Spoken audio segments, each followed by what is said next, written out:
In the name of the Father, and the Son, and the Holy Spirit. Glory to Jesus Christ. Glory. Well, we come to the end of the fast. We are made it ashore, if you will. We have labored, we have journeyed, and God willing, all of us are coming away with something. But God willing, most of us will be aware of the blessing that's been imparted to us during the fast. Today, when we commemorate the apostles, primarily Peter and Paul, but all the apostles, I think it's important to remind all of us of this very simple fact, but it's a fact that is, I think, often taken for granted. And it's important for us to hold on to this because we're living in the strangest of times. I don't want to go overboard and say never in the history of man because we don't know what kind of technology and things like that they had in the days of Noah. But we do know this. We know that we are living in times in which the very fabric of reality can be doubted. Because of the sorcery in which we are all immersed in, fantasies and imaginations, things that if you can imagine it and if you can think it, then you can put it together and you can make someone believe it. This is true. This is true. If the Lord tarries, who knows how many countless souls and generations are going to be twisted and demented because they're not grounded in reality. Because from the earliest ages, they've been immersed in their brains and their souls have been utterly crippled through fantasy, through make-believe.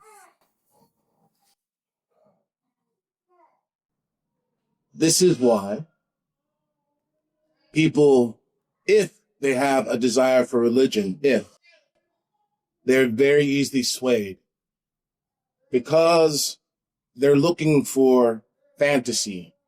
They're looking for something not based in reality. They want something fantastic, not just to escape, but to keep their attention, to keep them entertained. And so the real tragedy here is that unless the Lord comes and saves us, who knows what will become of us, because it's almost irresistible. It's almost irresistible.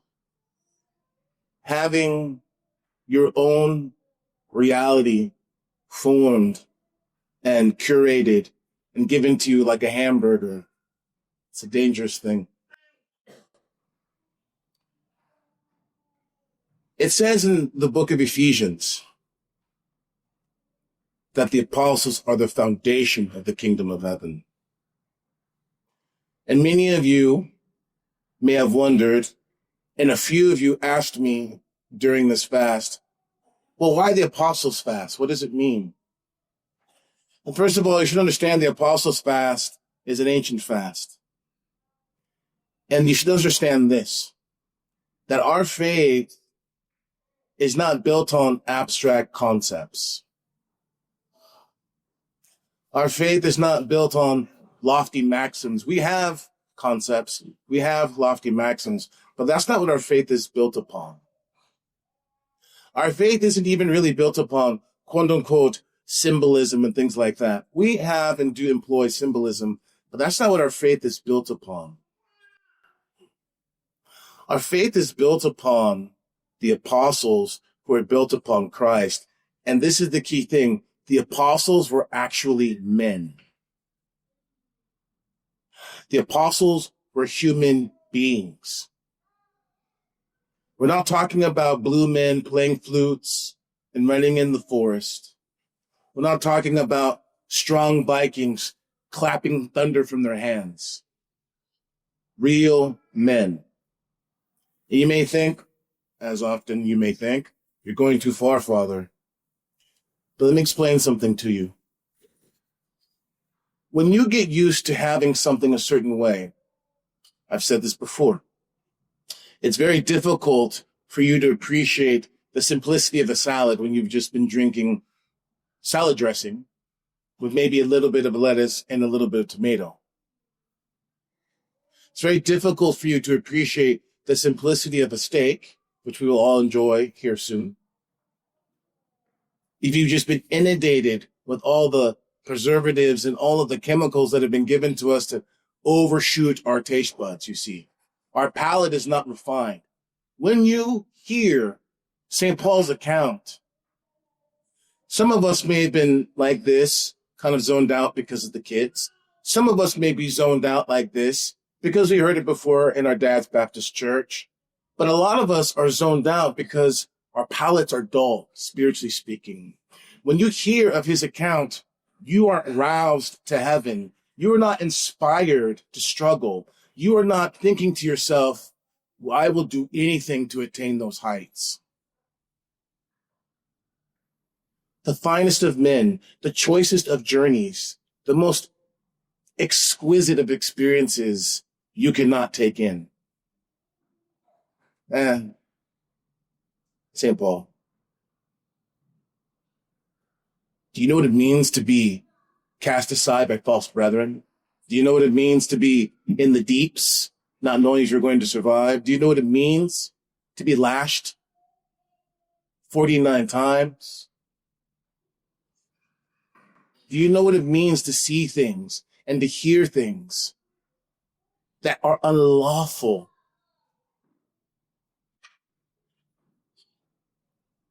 That is a real human being. We have his relic in the altar.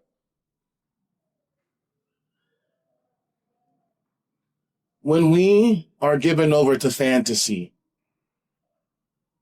and when we are so far removed from the human struggle because we just want to escape, when it comes time for us to taste of the finer things, we can't. Our minds, our hearts, they're deluded.